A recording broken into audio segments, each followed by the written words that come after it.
Magandang umaga po sa ating lahat. Although tanghali na po pala.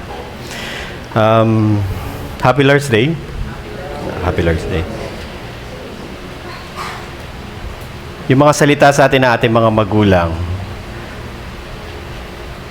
malaki ang epekto nila sa kanilang mga anak. Natatandaan ko na kapag nung bata ako, pagka may sakit ako, ang sabi na nanay ko, bawal umubo.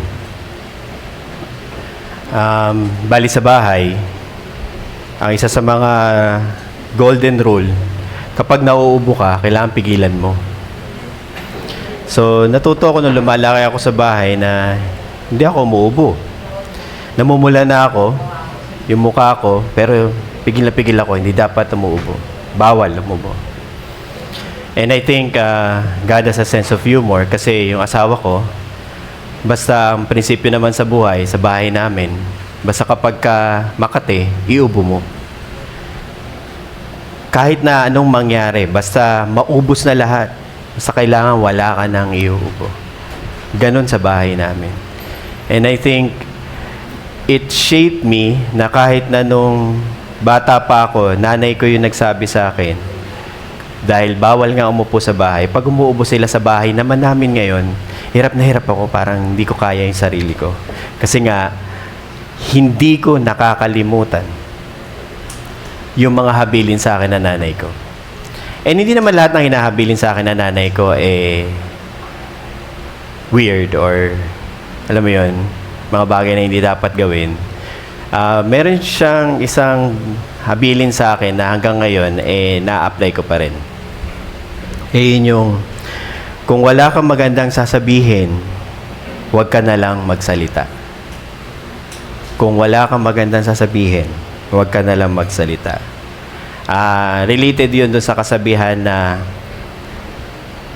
ang isda ay nahuhuli sa bibig. Kaya nga mga tao, madalas, kapag gusto mong makilala kung sino sila, samahan mo sila ng mas matagal. Hindi lang yung kung paano mo sila nakikita sa eskwelahan, hindi lang kung paano mo sila nakakasama sa opisina. Ang pinakamaganda pa rin, samahan mo sila sa bahay. Kasi, ang natutunan ko sa bahay is yung mga sinasabi ng ating mga bibig. Doon madalas makikilala natin yung pagkatao ng isang tao. Ang punto po is, words not only inform our minds, but more so, it shapes our relationships and it regulates our behaviors. Yung mga salita na lumalabas sa ating mga bibig, yung mga sinasabi natin sa ating mga kapwa, sa ating mga anak, sa ating mga magulang, sa ating mga kapatid, sa ating mga tahanan, yun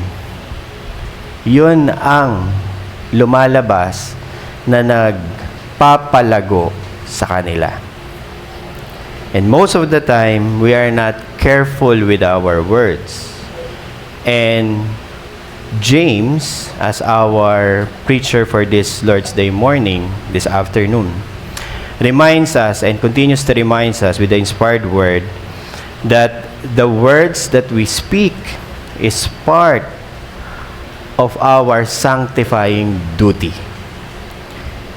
Kaya ngayong hapong ito, sa tanghaling ito, titignan natin yung habilin ni Santiago patungkol sa Kabanatang 3, kung ano ang epekto at ano ang nagagawa ng ating mga labi. Sabihin ko na lang na labi, pero ang sinabi niya is tongue.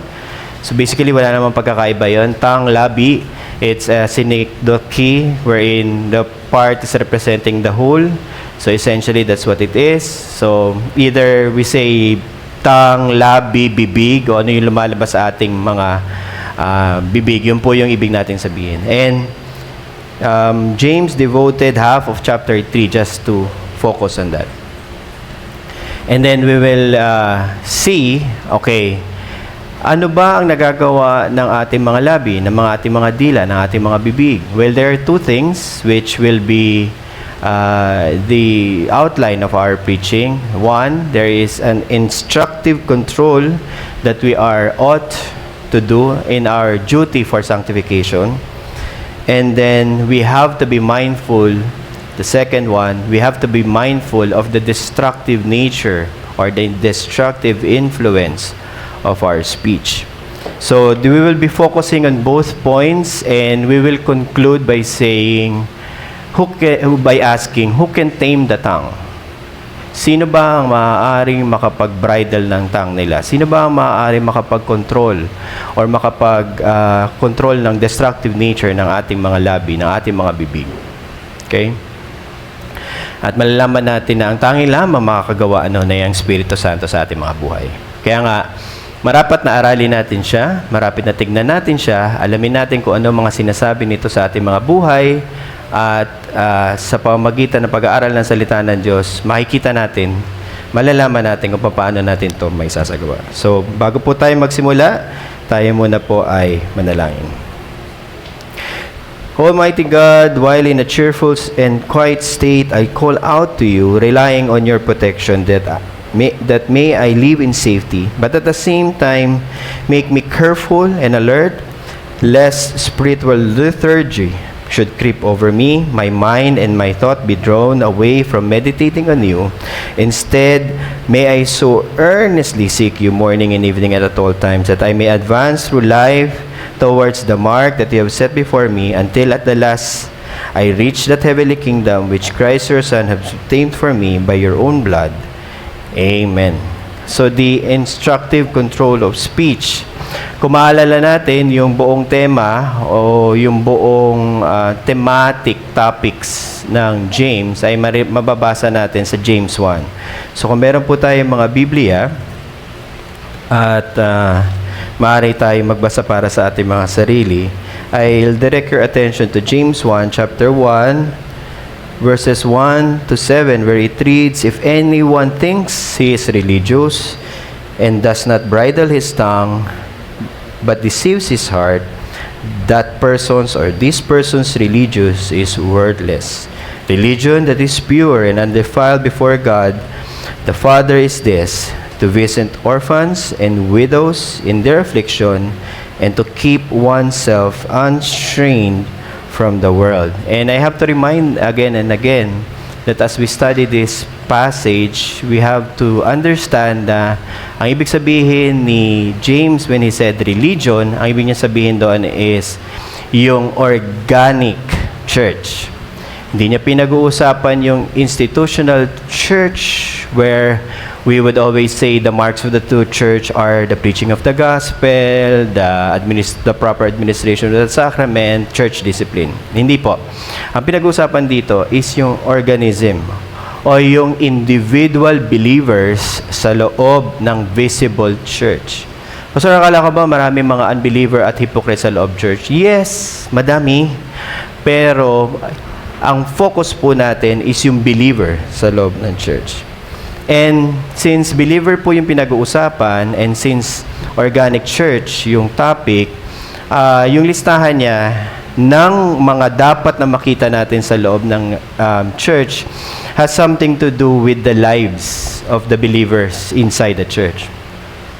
So, kung let's say nasa 100 po tayo, kung sino man po ang matunay na mananampalataya, ito po yung inaasahan sa atin. Ito yung makikita natin sa kanila. At 3 po yun. Okay? Una, they control their speech. Ang sabi po dito is, not bridling the tongue. So, kapag pinasitive statement natin yon, the one who bridles the tongue, meaning the person who can control speech. Okay? Yung tao na ang kanyang mga sinasabi ay reflective of a mature speech. So, yun yung una. Pangalawang, sabi, the one who visits the poor, tama, and widows. So, parang isipin natin, ito ba yung mga mabubuting gawa? Well, we discussed this already.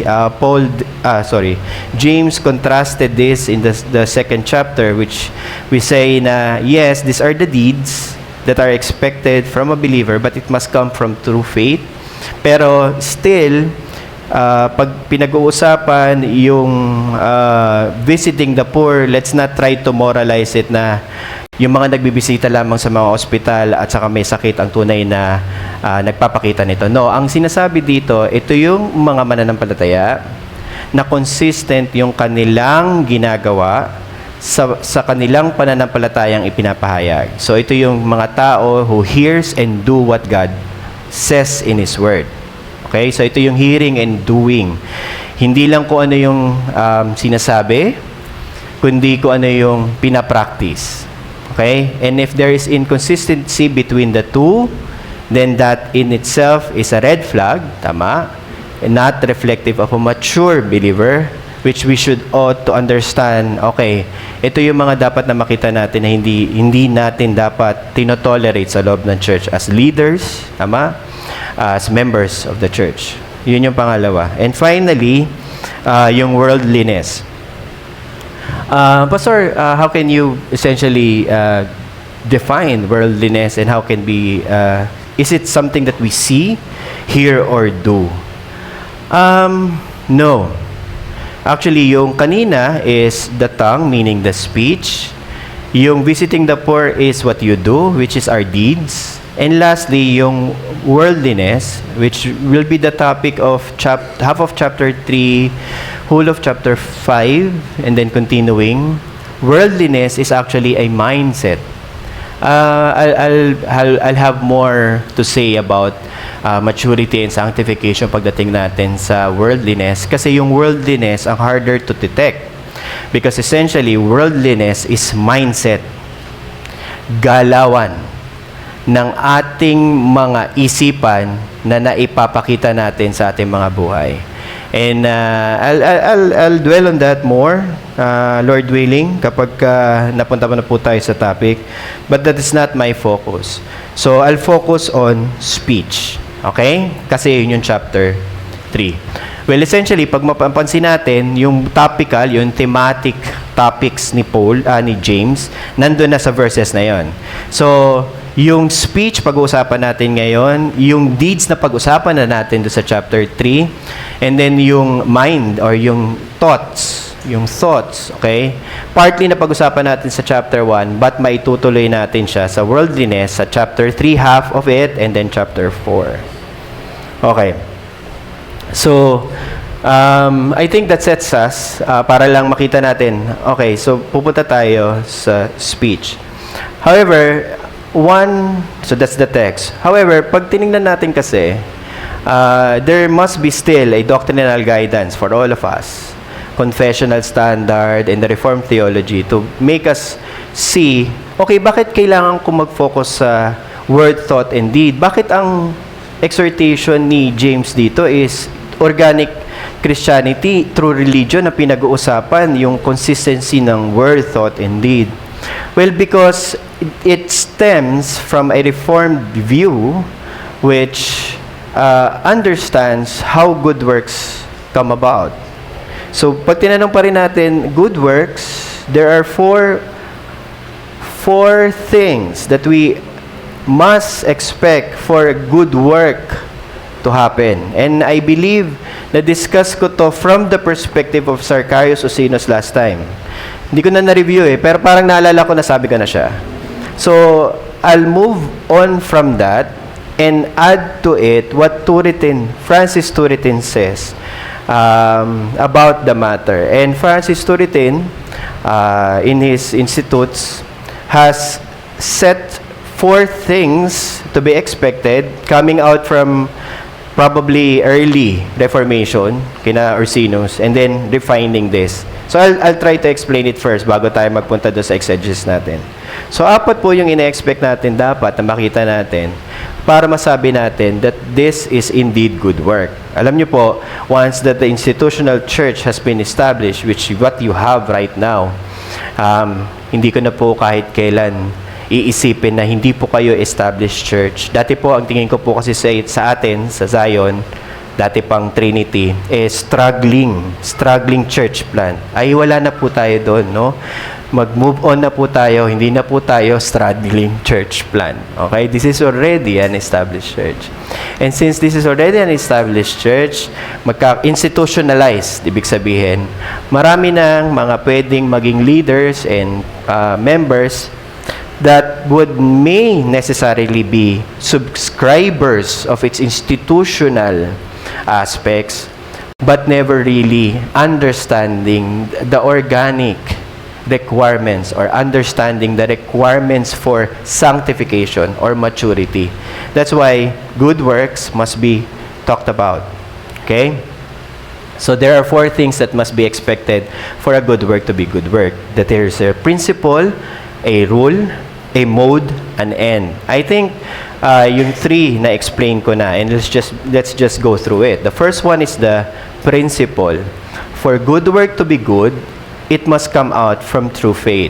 Ibig sabihin, if, let's say, Pastor, pinag-uusapan ba dito possession of faith or profession of faith? We're talking about possession of faith. We're not even talking about the profession of faith. Why? I would assume all of you has professed faith. Tama po ba? I think. Kasi the institutional church made sure that you got through the membership class, you got through the profession of faith in front of the church, public and otherwise, and then meron kayong membership certificate. So given all these things, I will assume that you have gone and also went through the profession of faith. So if we're saying if true good works must come out from true faith, we're not talking about its profession. Tama? What are we talking about? The possession of it. Pastor, akala ko ba walang nakakakita kung may true faith yung tao o hindi? Oo nga. Tama naman. Kaya nga po, credible profession of faith lang yung pinag-uusapan.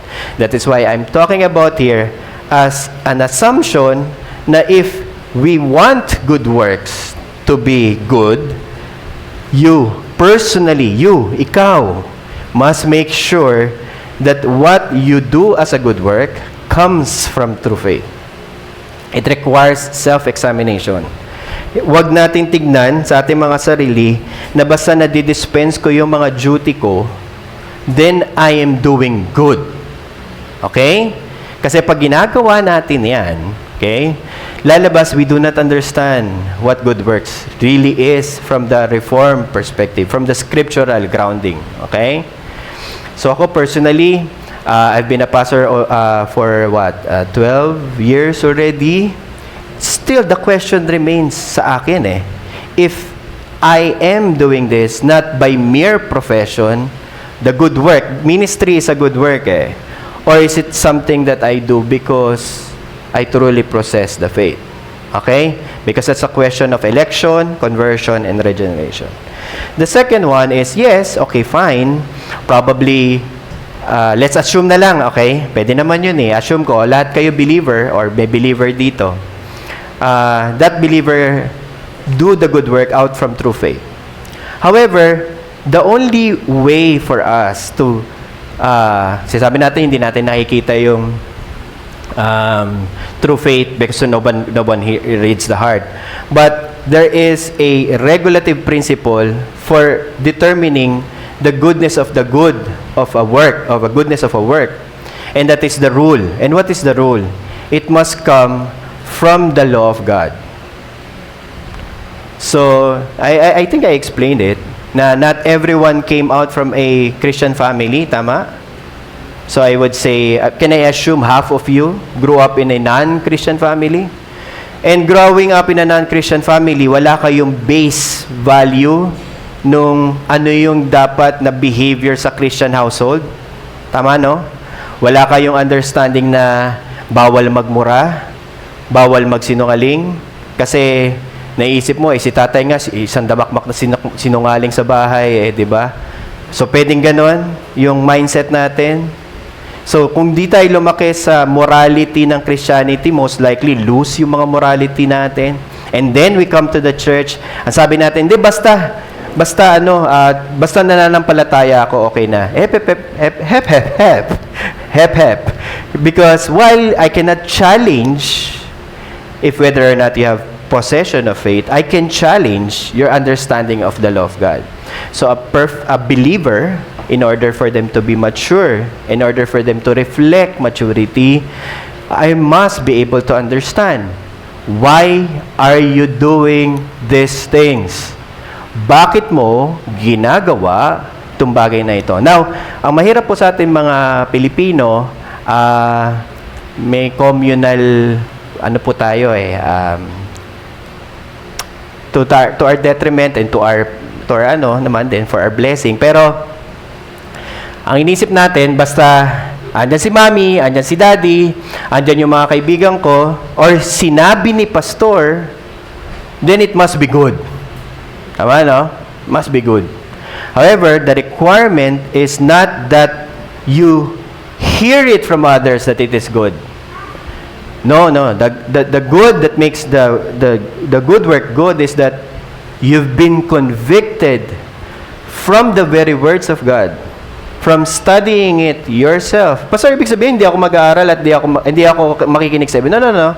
You will be taught, you will be helped, you will be encouraged, but at the end of the day, it would be you who would be convicted that whatever thing that you are doing, whatever duty that you are subscribing to, you yourself has been convicted that this is good because this is from God's law. And ang problem po dyan, institutionally, we preach on, tama ba, na covenant of grace comes with the household. Tama? When the head of the family is a believer, the children and the household follows. Tama? However, again, we're not talking about the institutions of the church.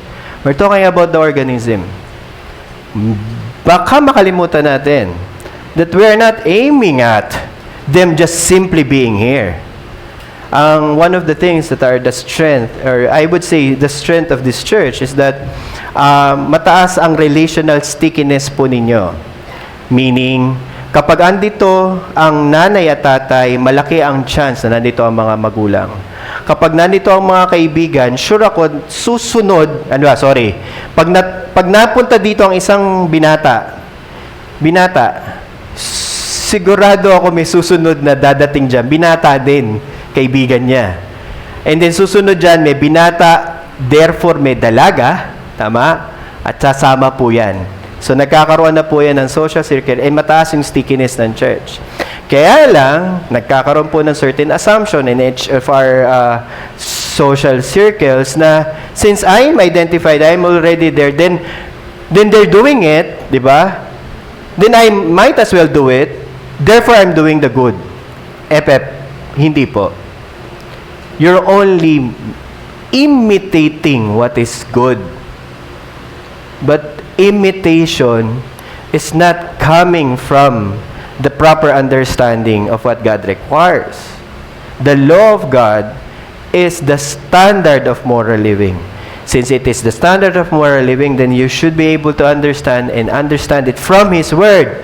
Not from any individual, not from your parents, not from your spouse. Okay? Not from your spouse. But you yourself must be able to receive it. And then I'll go to the fourth. The fourth one is, to what end? To what end? Yan. Ito yung to what end is the glorifying end. Ibig sabihin, if it is coming from if it is coming from true faith, it is from the conviction of God's law. Okay? Then we must be able to differentiate whether or not this is done to please men or to please God. Pastor, is there a difference? Yes.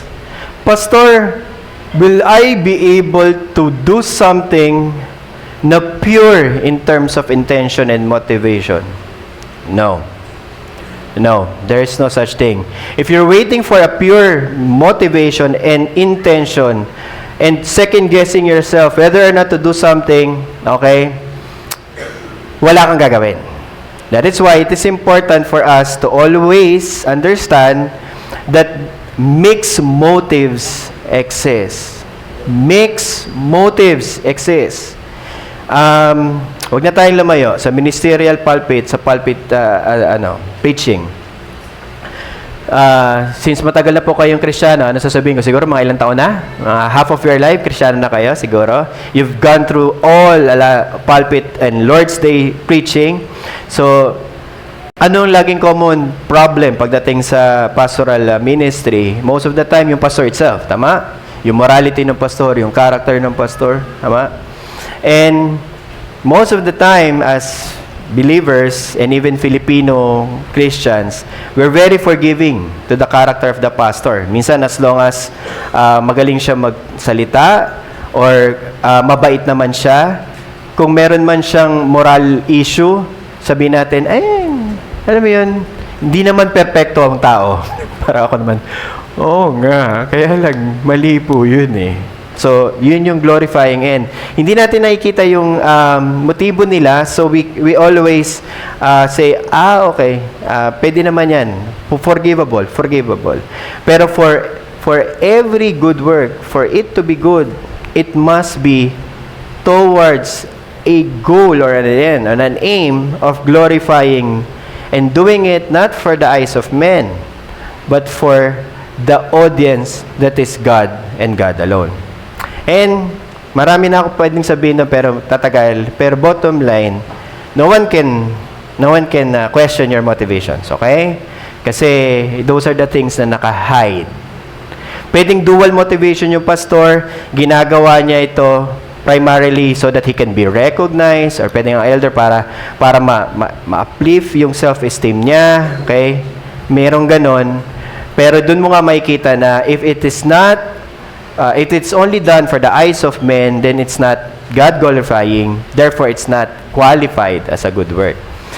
Okay, and then lastly, yung third, pastor, ang dami namang requirement. Oo nga. Actually, kala ng marami, yung protestante, hindi tayo pihikan sa good work kasi wala daw tayong good work. Hindi po totoo yun. Kasi sabi ng mga Romano Katoliko, we only believe on faith and faith alone. Oo, faith and faith alone, but accompanied are good works. Hope, faith, and love. So, mas stricto yung understanding natin because it's being regulated by the Word of God. And lastly, which is yung po yung topic natin, for a good work to be good, there must be, in one way or another, a mode. Ang mode is, para lang for illustration and for easier understanding, mahilig po ba kayong gumamit ng aircon? Lately? Okay? Uy, ang yaman nila, nag-aircon sila. Okay, di ba po ang aircon merong 3 modes? May fan mode, merong cool mode, and may dry mode. Huwag nyo na akong tanungin kung anong difference ng cool and dry kasi baka naman masyado ng sa ating mga isipan. Pero yung madali na lang is yung fan, tama? Fan and yung cool mode. Pag ang aircon po ay naka-fan mode, ano po ang nangyayari? Lumalamig po ba?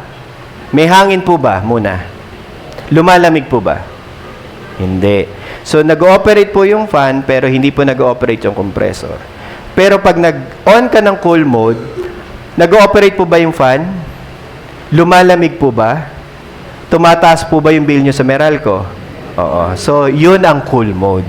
Okay? Pag nilagay nyo siya sa fan mode, hindi tataas ang kuryente sa Meralco, yung cool mode yun. And ang general idea is, iisang aircon yun, but operating on 2 different modes. Tama?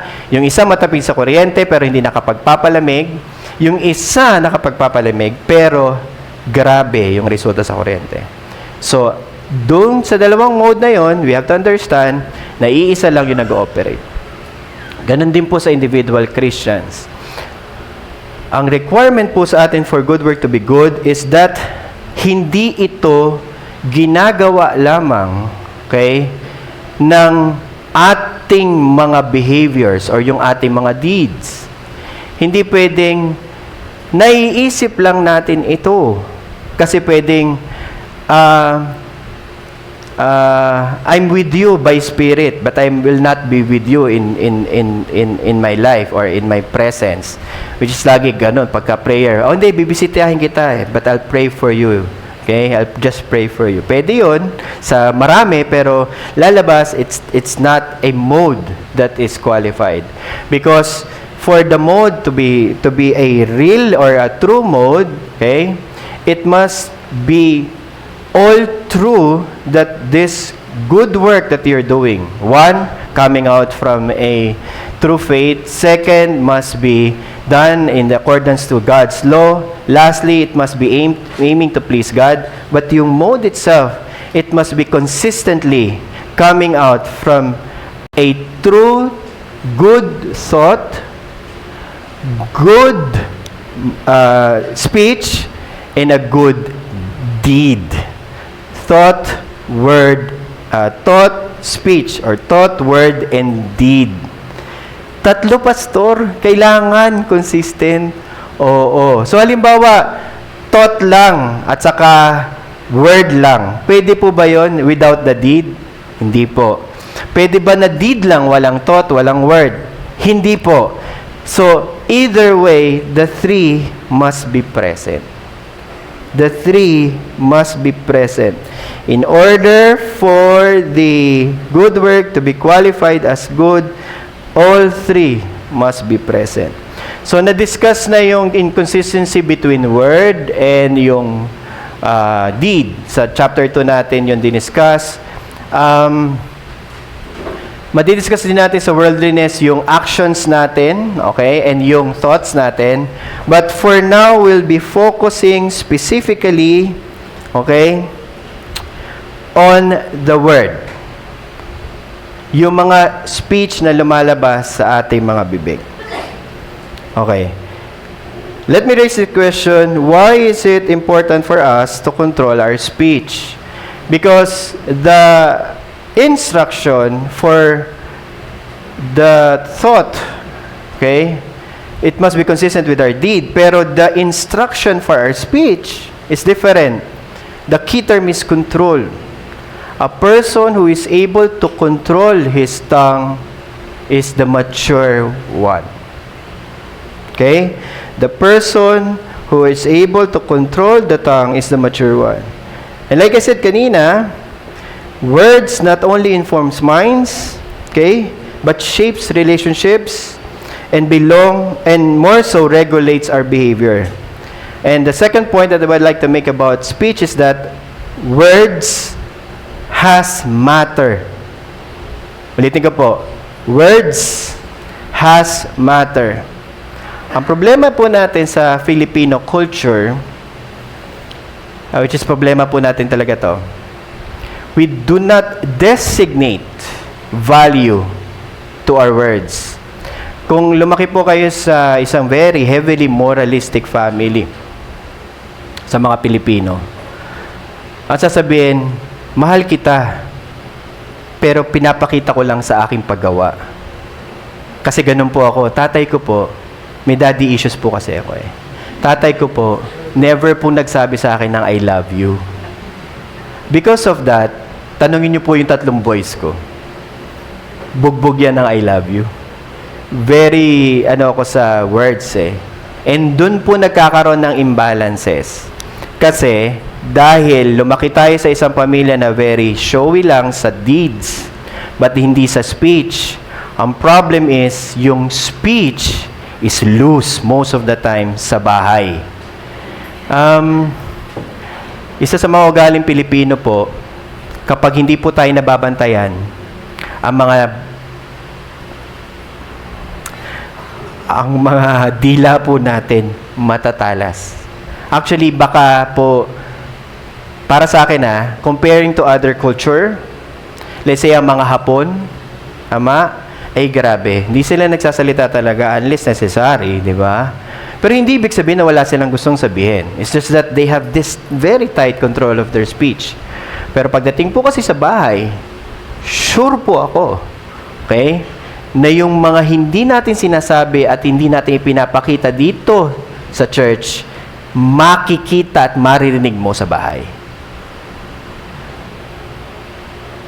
So, wag nyo na po ako imbitahan sa bahay nyo, no? Pero hindi eh. Pag inimbitahan nyo po kami sa bahay kasi, sure, yung punta ko sa bahay, nakahanda kayo eh. Pero sino po ang nakakarinig sa inyo madalas ng mga unbridled speech nyo? Sa bahay po, kung gusto nyo po matutunan kung ano yung lagi namin pinag-uusapan ni Mrs., wag po kaming ni Mrs. ang tanungin nyo. Tanungin nyo po si Amos, si Nate, or si Eli. Kasi sure po ako na nakikinig po yan. Ang sabi lagi sa akin ng anak ko, si Eli, sabi niya, "Do you think, Dad, we're not listening to what you've been talking? I know the chismis to 1, 2, 3, 4, 5, 6, the chika on these things and what's happening to Baklaran, to ganyan-ganyan." Sabi ko, oo naman. Siyempre, naririnig nila eh. Hindi naman kami nagtatago ng mga sinasabi namin. Pero, doon mo makikita. Ang isda ay mahuhuli mo sa bibig. Okay? So, yung hindi mo pinapakita dito sa church, sigurado ako, kapag walang nakakakita, yung labi po natin, ang unang magsasabi ng tunay nating ugali. Okay? And that is where I want to focus on. That words has matter. Ang iniisip natin, mga sinasabi ko lang naman yan. Wala yang bearing dito sa buhay natin. Mali po. That is not even biblical. Kasi magugulat ka. Pwede nang i-discuss ni James to nang wala po yung issue sa speech. Actually, yun ang pinaka-curiosity ko dito sa buong chapter na ito, sa buong book na ito. Bakit si James may dedicated space for the tongue, for the speech? Is it because merely it's cultural? No. It's sinful nature. Ang ibig sabihin po nito, yung pong madalas nating hindi nakokontrol, dun lumalabas yung tunay nating mga ugali. At ito po yung words. And words, since they matter, meron silang matter, they have weight. May weight sila. And they belong to the world, not of internal things. Okay, yun po yung isa pang prinsipyo. Akala natin, yung mga words natin, since iniisip natin, parang hindi naman, kung hindi naman naririnig, tama po ba? Kung hindi naman siya naririnig, it belongs to the secret world. Sorry po, hindi. Pag lumabas na po yan sa ating mga labi, dadaan na po yan sa mga hangin. May weight na po yan, it matters or may matter na po yan kasi may laway po yan, tama? And it now belongs to the world of motion and it now belongs to the space that we are all living in. So in a sense, your action, your deed, okay? External po ba ang deed? Tama? External po ba ang deed? Yung mga ginagawa nating actions, external yon. Ano lang ang internalize? Ano lang hindi makita? Yung thoughts actually. Kasi wala po makakapagbukas ng isipan po ninyo at makakapagbukas ng puso nyo. Actually, kahit bukas nila yung isipan mo, yung puso mo, di ba? Wala naman po sila makikita doon, literally, tama? Because they belong to the internal soul, to the immaterial part of yourself.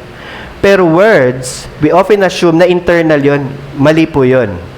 Actually, words belong to the external world. Kaya po nahuhuli ang isda sa bibig is because makikilala mo ang church dun sa mga bagay hindi na binibehave niya na regulated by liturgy, but yung binibehave niya kapag wala na yung liturgy. Yung inconsistency niya sa mga bagay na sinasabi niya sa pulpit at sinasabi niya sa liturgy niya at yung ginagalaw niya pagtapos na ang service. Yung inconsistency of their words, the words that they profess, with the lives that they lead. So, napakahalaga. Kasi alam niyo po, ang action sa mga taong behavior po, hindi niyo po yan mababago. Honestly, hindi po. Hindi niyo yan mababago. Ang behavior po ng tao kapag na-set, nagpapatuloy. Unless acted upon by God and the Holy Spirit. Ang speech po natin, akala natin hindi natin kayang i-control. Ang sagot ko po doon, kapag unbeliever ka, unbridled speech is what you always do. Pero once you've become a believer, you now have the ability to control your speech. Okay? And controlling your speech meant that we recognize what the Word of God says about it. One, it's in instructive sense, and the second is in destructive sense. So, samahan niyo po ako. Medyo midway po yun. Ang dami kong introduction, pero kasi ganun po talaga. Dahil heavily doctrinal po yung napaka-simple or plain po yung speech ni James eh. So, I have to prelude it with a lot of doctrinal understanding. So, let's go to the text. Let's see. What does James, inspired by the Holy Spirit, has something, says about our tongues, our speech. Okay. So, chapter 3 po tayo. Let's begin with 3. So, our tongue daw, if we put bits into the mouth of horses so that they may obey us, we guide their whole bodies as well. Number 1. Number 2, look at the ships also. Though they are so large and are driven by strong winds, they are guided by a small rudder, whether the will of the pilot directs. Number 2, so the one is the bits in the horse's mouth, the second is the rudder of the ship, and then he summarizes, so the tongue is so small member, yet it boasts of great things. So this is the first two instructive metaphors that James wants us to understand, that we always underestimate our words. Ulitin ko po. The key takeaway of learning the impact, the instructive impact of the tongue is that we must understand that we all have a tendency, okay? We all have a tendency to underestimate our words. Ano ibig sabihin noon? Niisip natin, madalas, since hindi naman ako naririnig, okay, hindi naman ako, wala naman sila dito, tama? Pwede kong sabihin. Okay, hindi ako exempted doon, ha? I'm not saying I'm a perfected man. Ang sinasabi, maturity means that you understand that you have to make sure, okay, na kapag po yung pinag-uusapan nating tao ay nandiyan, wag natin pag-uusapan. Ganun po ba yun? Sorry, nahuli ko ang inyong mga mata. Akala nyo yun yung tama. Hindi po. Ibig sabihin, kahit wala o meron, we must always make sure that our speech, okay, will never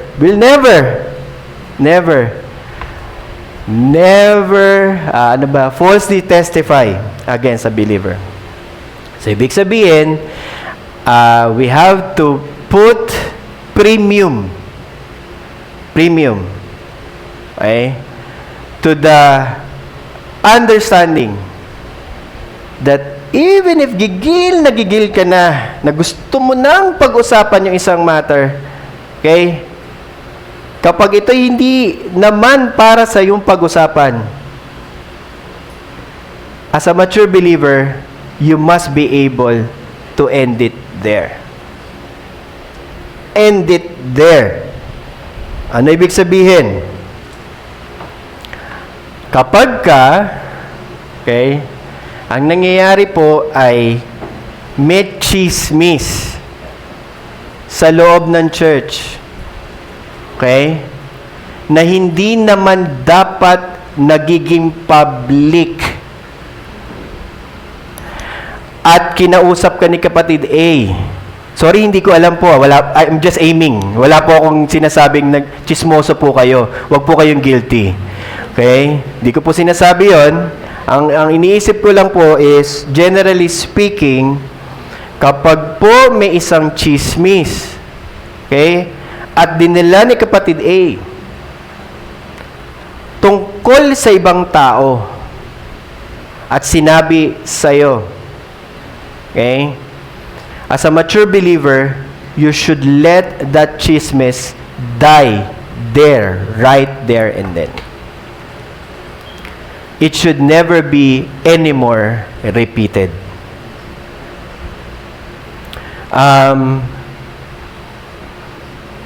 Magtataka ka, which is sa church to, sa church to.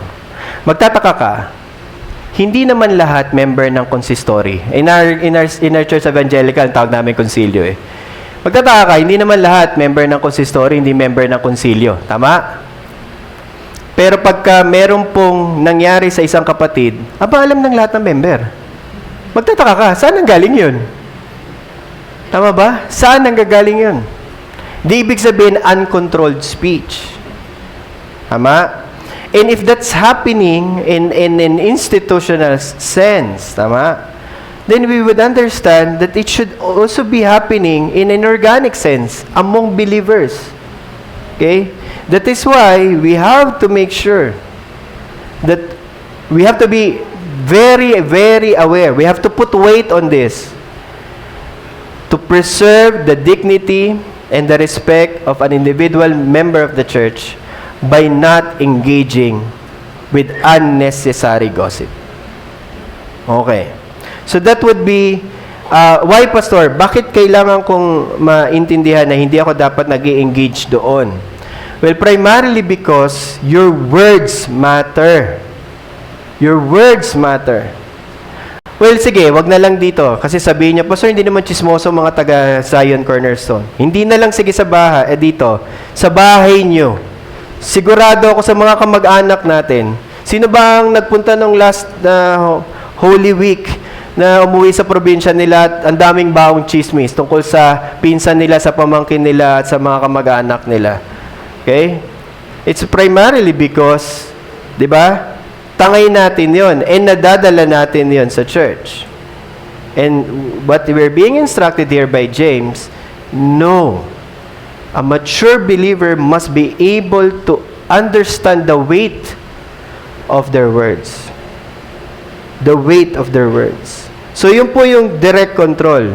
So, let's continue po and we will transition to sa second point. The destructive influence of speech. Not only that speech is able to have weight, not only that speech, our tongue has to be controlled in the sense that it has great influence. Okay? The second one is, it has destructive effect in a community. Ulitin ko po, the reason is not just for our own benefit or our own sanctification. Hindi lang yung instruction is to bridle our tongue for our sanctification, but rather, more than anything else, the words, compared pa nga sa deeds the words themselves has the ability to destroy more than your deeds. So, tignan natin.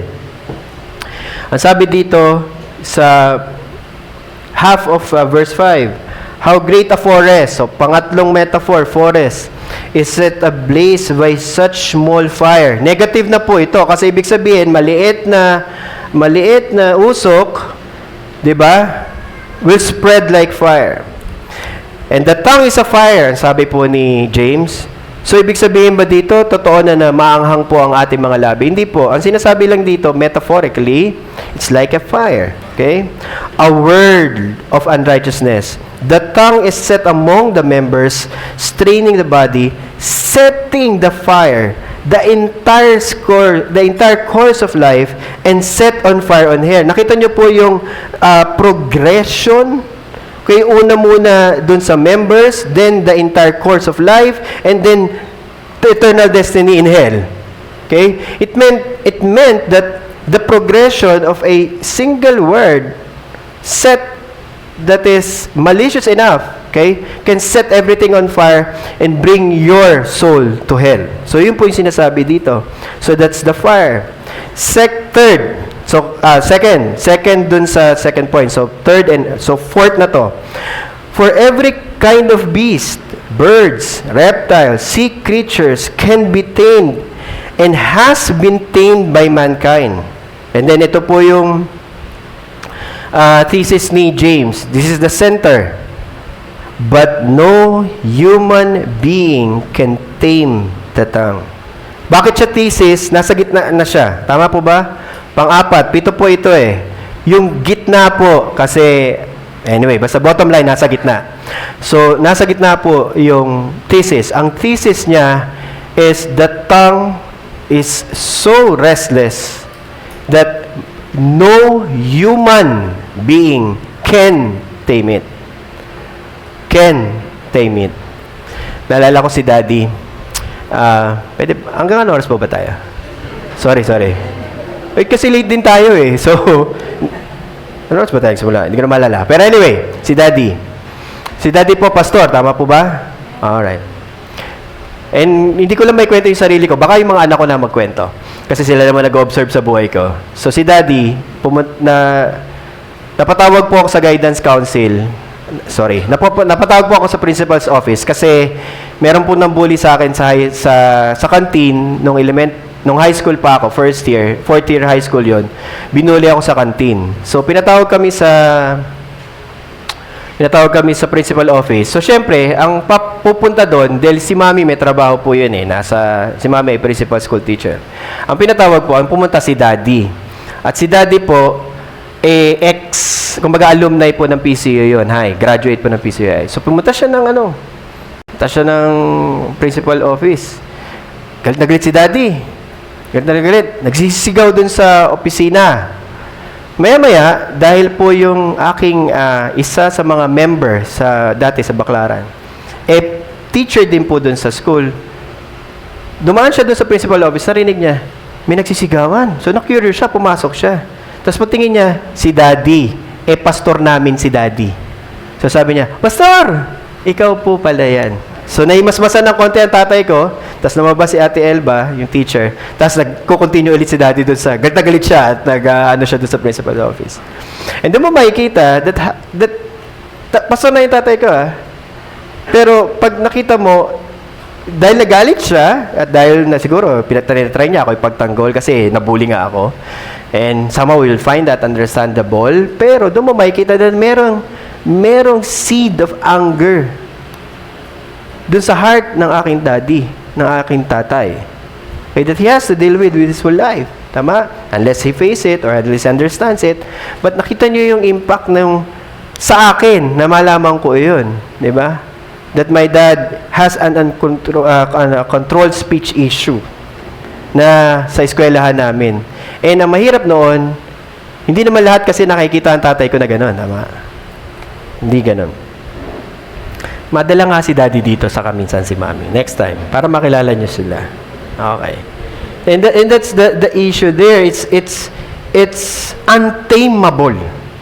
Kumbaga, pag sinabi ng untamable, logically speaking, 0 and 1, it's 0. Walang possibility of being tamed. No human being can tame the tongue. Why? Because it is restless evil. Hindi restless evil yung tongue itself because it would make us evil. Ang sinasabi, it is a restless evil person or personified evil. Full of deadly poison. So, nakita natin na yung destructive speech of the tongue is there. It's there. Actually, James devoted a lot of things in this passage. And he spent 7 metaphors just to describe us the effects of the tongue. 2 instructively, and based sa listahan ko, 5. 5 po yung influence, or yung destructive influence niya. Okay? And dito, masasabi natin that a failure to control the tongue will result consequently to the destructive effect of it in our lives. That is why it is essential no longer to avoid the destructive effects, okay? But rather to be able to control it. Now, since James already set for us, okay? James already set for us his thesis that no human being can control the tongue. Then where's hope? Tama? Then who can control the tongue? Tama po ba? That's a valid question. Who can control the tongue? Then the answer would be, because actually James is echoing Jesus. We go to, punta tayo sa Matthew 12.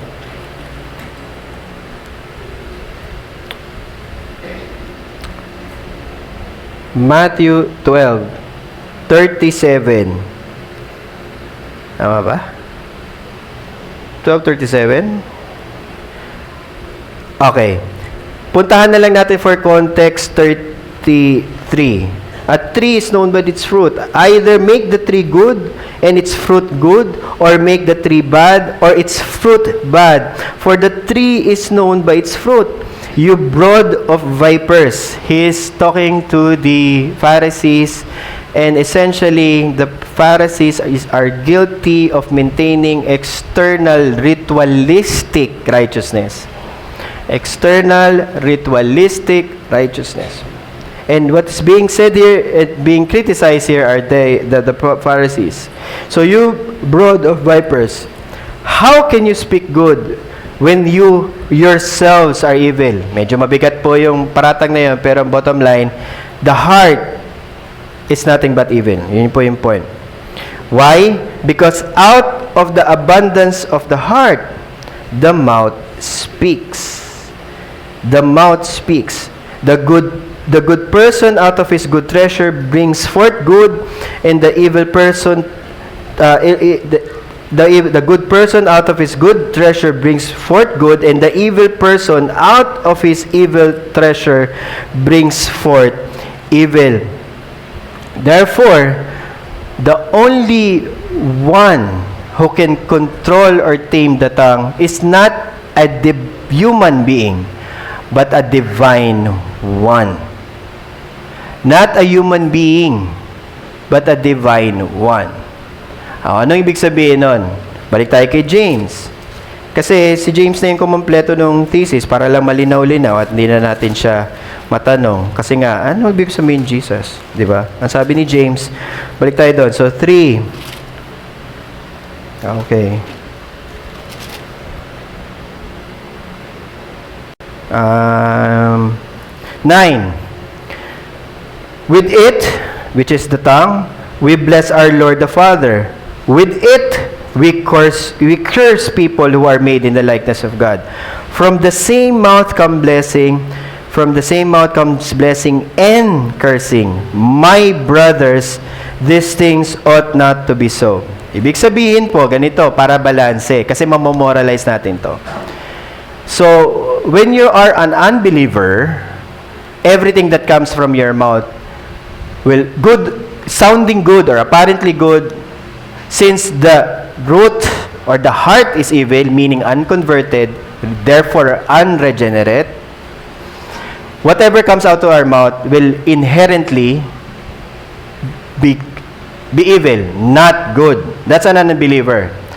However, when you've become a believer, meaning you've converted, meaning you've been regenerated, meaning, di ba, you are being sanctified, there now exists an ability for you, okay? Not from in a human sense or a human point of view or a human strength, comes an ability for you to really speak out good things, meaning a blessing. Tama? So, in short, okay, since both exist, a mature person must recognize it. Yun muna ang step. That's the method. Pastor, hindi ako aware kung hindi ako aware sa speech ko. Ayun nga, kaya nga kita kinakausap eh. Can you be please aware of your speech? Pastor, lahat ng speech ko good. Sumakit ulo ko. Hindi nga po pwede eh. Kapag sinabi mo sa akin, all your speech are good, then therefore you've already neglected majority of what I've said. Okay? Your speech is inherently evil. Therefore, you must know when it becomes evil. That's the only way for you to understand. So, Pastor, medyo nga, feel ko, medyo lang from time to time, pag galit ako, unbridled yung speech ko. Sabihin ko sa'yo, okay, we're getting somewhere. Diba? Now, for you to be able to detect that you have that tendency, that in itself is instructive to kill it. Ano ibig sabihin? Kapag po natetempt po tayo to be loose in our speech, Do not talk anymore. Do not talk? Yes. That's the best that we can do. Kasi, I know for a fact na kapag pinakawalan mo yan, nothing good will come out of it. Nothing good. Kapag po ang church ay puro hindi nare-regulate ang speech, sigurado po ako, marami ang matotrauma po kapag may nagalit, merong nagsalita ng hindi maganda, kasi iniisip natin hindi naman siya naririnig, ang totoo, naririnig po yan. That's because it's there. Okay? You stop it. You control it. However, that's half of the method eh. So we have to know when that happens, and then you must be able to mortify it. However, the instruction of James here is not to simply hold it. Understanding that there are points wherein you're now a believer, you have an uncontrolled speech, you have a tendency to speak evil, you also have a tendency now, by the Spirit's work, to bless others. Meaning, to have good speech. Therefore, what James says here is clear. Hindi po siya malabo. Ang sabi niya, between the cursing and the blessing, my brothers, these things are not to be so. Medyo malabo pa yata yung pastor. Ang ibig niya sabihin doon is, choose the good. So, mape-present ka ng always two ways of talking. Yung unbridled and yung bridled. At saka yung blessing ng good speech. Ang duty mo as a sanctifying believer, hold the uncontrolled speech. Control the tongue. And then simultaneously, you will be able to have a good speech. Ang sabi po ni James, you choose that good speech. Okay, so paano natin ito mapapractice at paano natin siya mai-end? Sino po ba ang pinaka madalas kumukulo po ang dugo nyo, nakikita nyo pa lang po? Wala, pastor. I'm at peace with everyone. Wow. Sige na, mag-end na tayo ng Lord's Supper. Kasi wala eh. Lahat, good po sila sa akin. Okay, ayaw kitang kausap. Kasi hindi tayo nagkaintindihan na naman. No, isip ka. Si Amos po kasi madalas makapagpakulo ng ano ko. Sa lahat ng mga anak ko po, andyan siya. Lalaki po yan sa trauma ng... alam mo, tatay ko, lagi po ako minabangit sa pulpit nila. Wala kang magagawa. Kasi ako din, minabangit ako ng tatay ko sa pulpit eh. So, sabihin, sa tatlo pong iyan, si Amos po talaga yung meron lang sinabi, kumukulo na po kasi yung dugo ko eh. Kasi po, hindi ko man kamukha yan, kaugali ko po kasi yan. Kaya huling-huli ko na yan. Kung ano pa yung iniisip niya, gagawin niya, alam ko na kagad ang anuhan yan. So, ang pinaka-exercise po dyan, for the controlled speech to happen is, understand what are the things that makes you inherently, blatantly uncontrolled in your speech when it comes to that particular person. And, pastor, pwede po bang gawin ng unbeliever? Hindi. Sorry. No unbeliever can do this. Only a believer can.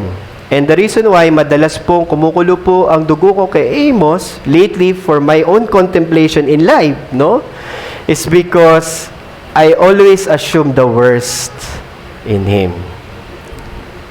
Matagal ko po bago po ma-accept yun kasi feeling ko lagi may gagawin siyang mali.